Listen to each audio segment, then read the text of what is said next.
So this is a little bit of an episode about forethought and the fact that maybe I should have done a little bit more.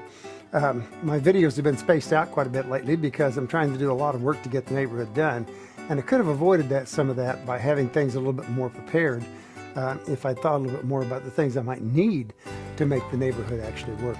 I did one on the TVs, and that was very good. I always remembered that back in the 50s and 60s we had a lot of TVs in the houses. That was before the computer, so the TV was what the family gathered around every night to watch.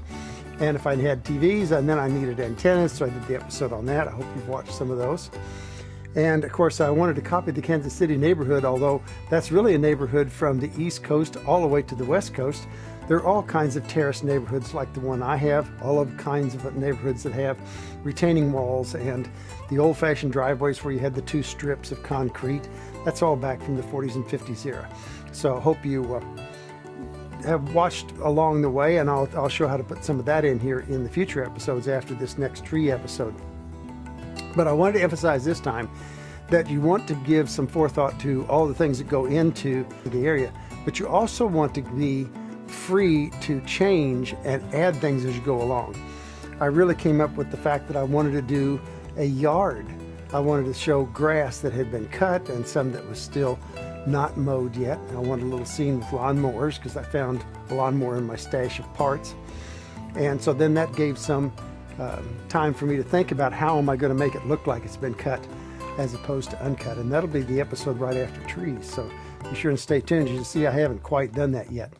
And the other thing is I got to looking at the neighborhood and I thought, well, you know, cities set setback lines. That's the line at which a house can be built. That's why you don't have houses built all over the place.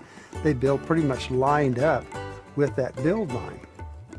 And I have a build line here. All my houses are lined up.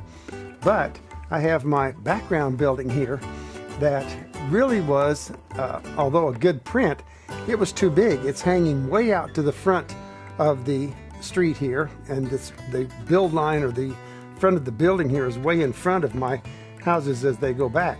So the first thing I had to do was come in here and take off that part of the house. And then of course you see here, this is actually apartments, but you see here I have a very square yard.